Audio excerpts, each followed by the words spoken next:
ඊළඟට අපි බලමු කොහොමද අපේ ડોකියුමන්ට් එකට page numbers add කරගන්නේ කියලා. ඒ සඳහා අපි insert menu එක click කරලා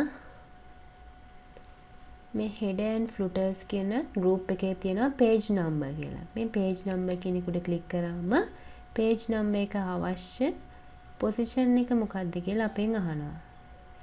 මෙන්න මේ වගේ top එකට නම් top එකේ left එකට center එකට right එකට bottom එකේ නම් bottom එකේ left එකට center එකට right එකට margin එකට මේ විදියට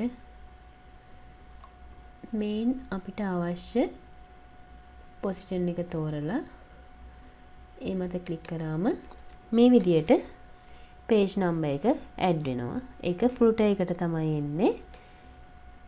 මේ වගේ මුළු document එකටම තියෙන page වලට page number automatically add වෙනවා.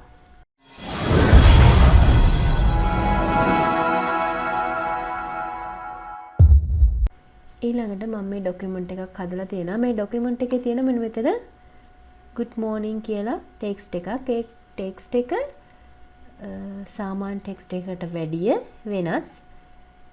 color එක වෙනස්, අකුරු shape එක වෙනස්. මෙන්න මේ වගේ කලාත්මක අකුරු කොටසකට අපි කියනවා word art එකක් කියලා. අපි ඊළඟට බලමු කොහොමද මේ වගේ word art එකක් ඔයාලගේ document එකට ඇතුළත් කරගන්නේ කියලා.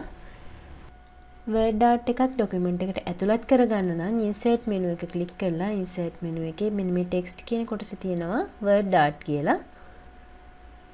මේ word art කියන එකට click කරාම මේ වගේ word art gallery එකක් අපිට එනවා. ඒ word art gallery එකෙන් අවශ්‍ය word art style එක තියෙන font එක select කරන්නයි තියෙන්නේ. එතකොට මෙන්න මේ your text here කියලා text box එකක් එනවා. මේ text box එකේ ඔයාලට අවශ්‍ය word art එක කියන්නේ text එක type කරන්නයි තියෙන්නේ. එතකොට මේ විදියට ඔයාලා select කරපු word art style එකට අනුව text කොටස එනවා.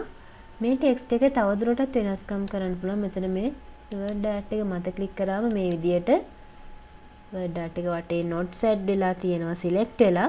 මෙන්න මේ අවස්ථාවේදී මෙතන තියෙන drawing toolbar එක පාවිච්චි කරලා අපිට මේ word art එක තවදුරටත් වෙනස්කම් කරගන්න පුළුවන්. මේ word art එකේ text word art style එක මෙතනින් ආයෙ ඕනනම් අපිට වෙනස් කරන්න පුළුවන් මේ විදියට. මෙතන තියෙනවා text එකේ fill color එක. text එකේ ඇතුළට තියෙන color එක වෙනස් කරන්න අවශ්‍ය නම් text color එක වෙනස් කරන්න පුළුවන්. text එකේ color එක text color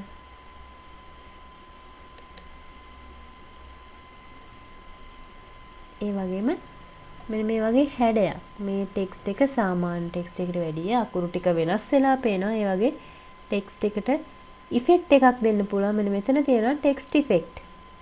text effect කියන එකට click කරලා මේකේ තියෙනවා transform කියලා.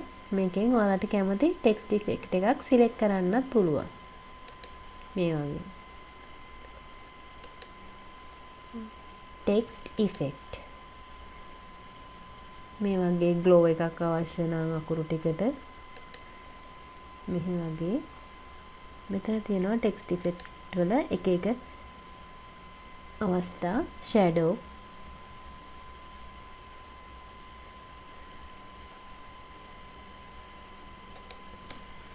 එයින් ඔයාලට අවශ්‍ය විදියට ඔයාලගේ word art එක තවදුරටත් වෙනස්කම් සිදු කරගන්න පුළුවන්.